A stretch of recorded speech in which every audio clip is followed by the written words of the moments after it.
Hello, everyone. Welcome back to the Works Podcast. My name is Samuel Ashkenazi. I'm sorry this episode is a little bit late. It has been a very hectic couple of days. I have a bunch of movie reviews for you today, but before we get into that, just a couple of quick announcements. So, I was unable to secure an interview with Democratic congressional candidate Chris Gallant for this week. We are working on rescheduling and finding a good date to do so. I am looking forward to that conversation. I do want to have it, just trying to find a time in our schedules. Earlier this week, I released a new live music video and lyric video for my song Executive Orders. Please go give that a watch and a listen on the Protest Art YouTube channel. Share it with some of your friends if you're so inclined. I would be very grateful. On Thursday, I spent the afternoon getting trained for the new voting machines this year.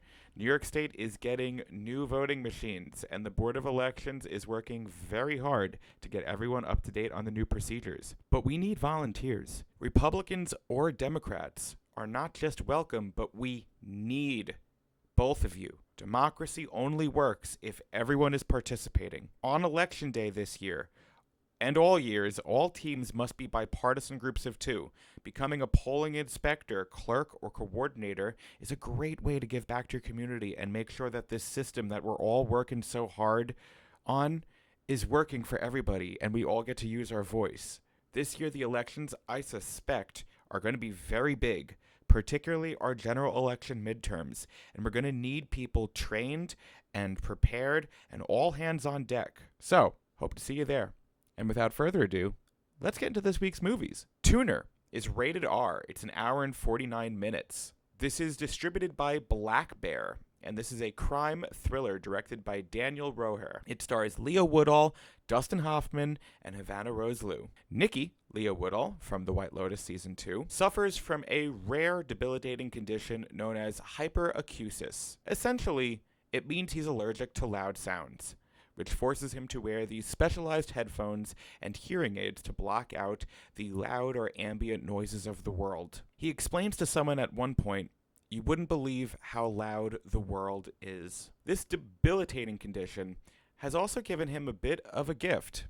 As a child, Nicky was an incredible piano player who, even as a young boy, could rival musicians like Herbie Hancock, who has a cameo in this movie, by the way. Very cool. When his hyperacusis set in, it took away his ability to play piano and enjoy it the same. But what it did give him is perfect pitch. And I don't mean you can just find a tune. I mean, you can play this guy any random note or chord on the piano and he will know exactly which one and where. Growing up in a household full of musicians, I heard stories and even knew people who were so adept at distinguishing notes, it would shock a room. Young Nicky is even better than those guys. His boss, Henry, the incomparable Dustin Hoffman, owns a piano tuning business. Henry and Nicky travel from lavish house or business to the next to tune pianos that are largely decorative pieces that will never get played. Art is dying. That is until Nicky meets Ruthie, Havana Rose Liu, an ultra-talented musician studying to be Meisner's assistant, a world-renowned composer. Unbeknownst to him, Nicky has another skill. While tuning a piano hours after a supposedly empty home, he stumbles into a robbery. Oops. The thief, Yuri, Lior Raz, asks him to open the safe they're trying to break into, and it just so happens Nicky's special hearing aids and noise sensitivity also make him a knack for picking locks. We can see how these dominoes are starting to fall, right? The money-strapped piano player turns to a life of crime to provide for those he loves. Classic story with a fresh take. There are a couple things in Tuner that don't necessarily pass the smell test, but it's a pretty good movie nonetheless. The bad guys are where things don't really work for me. They don't feel very thought out. There are some major plot holes I clocked right in the moment that felt a little sloppy. Yuri works so hard to be discreet, but he uses a jackhammer to open somebody's safe? There are a lot of references to the music world, or at least what feel like references. Henry's last name is Horowitz, like Vladimir Horowitz, the world-renowned piano player. Or it could just be a popular name. Overall, Tuner was a really fun indie crime thriller. Leah Woodall gives a really great performance, and I would be remiss if I didn't mention this film has one of the best endings ever. Not necessarily the entire finale, but the final moments of Tuner will not only take your breath away, but it will leave you with a good laugh. Pitch Perfect. Unless you're asking Nikki. I gave this 3.5 stars out of 5. I'd even push maybe even a 4. Next on the list is Obsession. Obsession is rated R. It's an hour and 48 minutes. This is from Focus Features and Blumhouse. Yuck. This is a horror film written and directed by Curry Barker and stars Michael Johnston and Indy Navarrete. Focus Features and Blumhouse have a new horror movie out this weekend, and I really, really, really love it. I love it more than anything else in the whole world, and we have to talk about it. Focus Features and Blumhouse have teamed up on a new horror film that I suspect is going to be a massive hit this weekend. Any fans of my reviews know that my relationship with Blumhouse of the past few years has been rather tarnished. But I'm a very big fan of Focus Features, and it turns out this collaboration was really good. Much of that can be attributed to its YouTube content creator turned director, Curry Barker. Michael Johnson plays Bear, a retail worker running a little low on confidence. To make matters worse, Bear has a secret but undeniable crush on his coworker, Nikki, another Nikki, Indy Navarrete. His best friends, Ian and Sarah, Cooper Tomlinson and Megan Lawless, are encouraging but not necessarily optimistic. Nikki likes him like a brother, and Bear's feelings are so much deeper than that. That is until Bear makes a wish on a One-Wish Willow, a spiritual knick-knack he purchases from a crystal shop on his way to trivia night. Inside the box is a branch. You make a wish and snap it in half. Wish granted. Bear wishes that Nikki would love him more than anyone or anything in the whole world. Wish granted instantly, and with some less than encouraging results. From the start, writer-director Curry Barker does so many things right. His script does a really great job at establishing these characters. It never goes for scares too early or feels unconfident in letting our characters just talk. The acting from everyone is pretty exceptional, but the star of the show is Indy Navarrete. Her performance as Nikki isn't just great, I think it's iconic. It's the type of performance where I sat there and I was thinking, oh yeah, I will be seeing that in memes for the next 5 years. Usually, I'd mean that negatively, but not here. While the scenes felt geared to generate some online engagement, they are only successful in that because they are so well done. So much of this movie and Navarrete's performance are so beautifully uncomfortable and frightening. You cannot help but laugh or just sit there, mouth agape, trying to place yourself in Bear's shoes. Which, by the way, I think Bear is such an interesting character, even his name, emblematic of a beast that can overpower a human in a second. It will be debated for years who the actual villain of this story is, but I think for me, without hesitation, it's him. It's Bear. The guy is an asshole. The final act, though, does go a little bit insane. I did feel it lost me just a little bit. After a certain point, I was just not buying it. But like Tuner before it, Obsession also has a fantastic ending.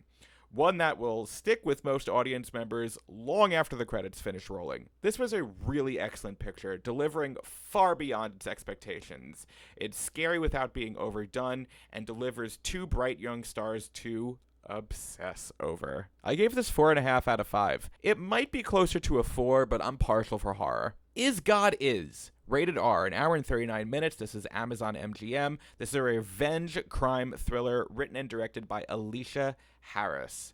It stars Cara Young, Mallory Johnson, and Vivica A. Fox. Haven't seen her in a minute. This weekend at the movies, we answer the ultimate question.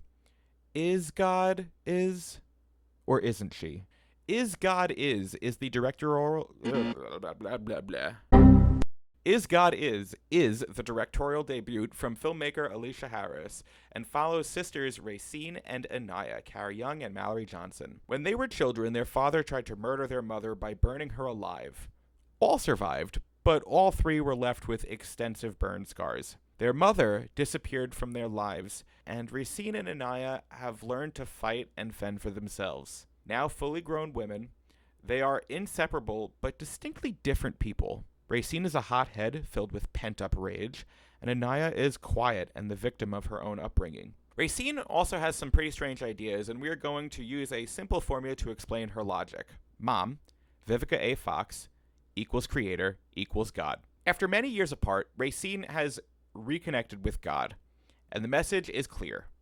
God cannot be at peace until the man that burned them, their father, is dead.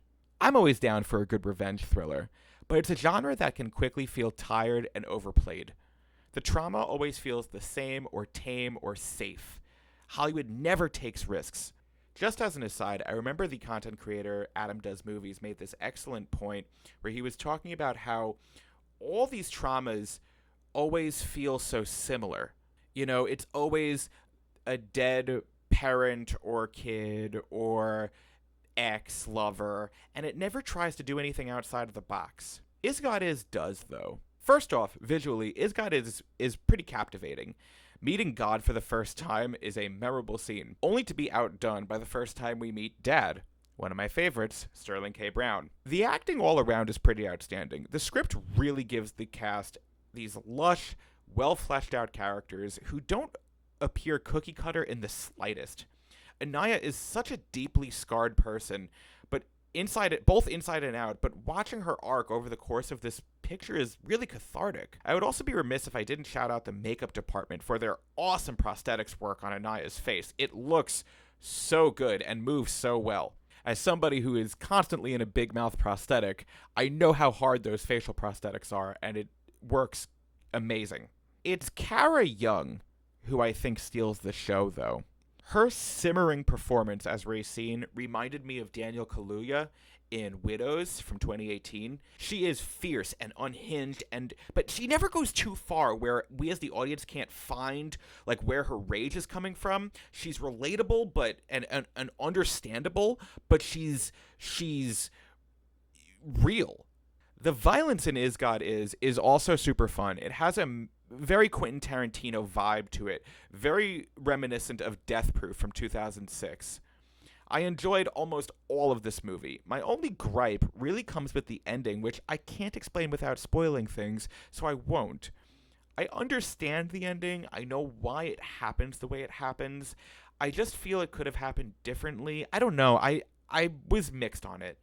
While I doubt Is God Is going to find an audience by me in Huntington, I imagine in predominantly black neighborhoods, this movie could be a hit. I mean, I really enjoyed it. And I think if audiences were a little bit more open to pictures that had a predominantly minority cast, I think this movie would actually do really well. I gave that a 4 out of 5. Now, my last on the list is In the Gray. This is rated R. It's an hour and 38 minutes. This is also from Black Bear, and this is a crime thriller written and directed by Guy Ritchie. It stars Eliza Gonzalez, Henry Cavill, and Jake Gyllenhaal. When I was going to school, if you told me your job as an asset manager would look like this, I might have switched out of filmmaking and into accounting. Rachel, Eliza Gonzalez, and her deadly team of mercenaries describe her job as working legally in the gray. Now, I'm pretty certain everything I saw in this movie was very illegal, and we have to talk about it. In the Gray is another heist thriller from Black Bear, written and directed by Guy Ritchie, the acclaimed director known for his work on Sherlock Holmes, The Man from U.N.C.L.E., and Aladdin. Rachel is an asset manager, which is a BS title for fixer. Rachel and her team are hired to locate and deliver money to their clients through any means necessary. In this case, Bobby Sheen, played by Rosamund Pike, another favorite of mine, has had her fortune stolen from her by a man named Salazar, Carlos Bardem. She hires Rachel and her team to retrieve the money back by applying pressure from all directions, legal or otherwise. Rachel has a team of trained hackers, accountants, and mercenaries and lawyers led by Sid and Bronco, Jake Gyllenhaal and Henry Cavill.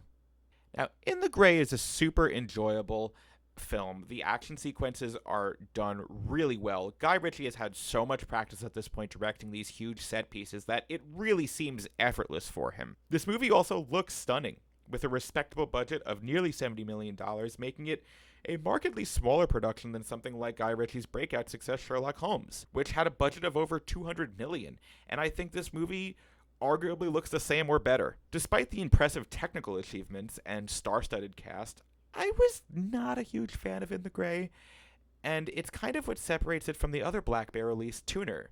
Tuner had this exceptional character development, and even though the movie was imperfect, I found myself really enthralled with the story. The same can't be said for In the Gray, which boasts this easy hour and 38-minute runtime, and yet feels longer than Tuner. And the reason for this, I think, is simple. In the Gray has no characters. I mean, yes, we have our mains, but they are one-dimensional at best.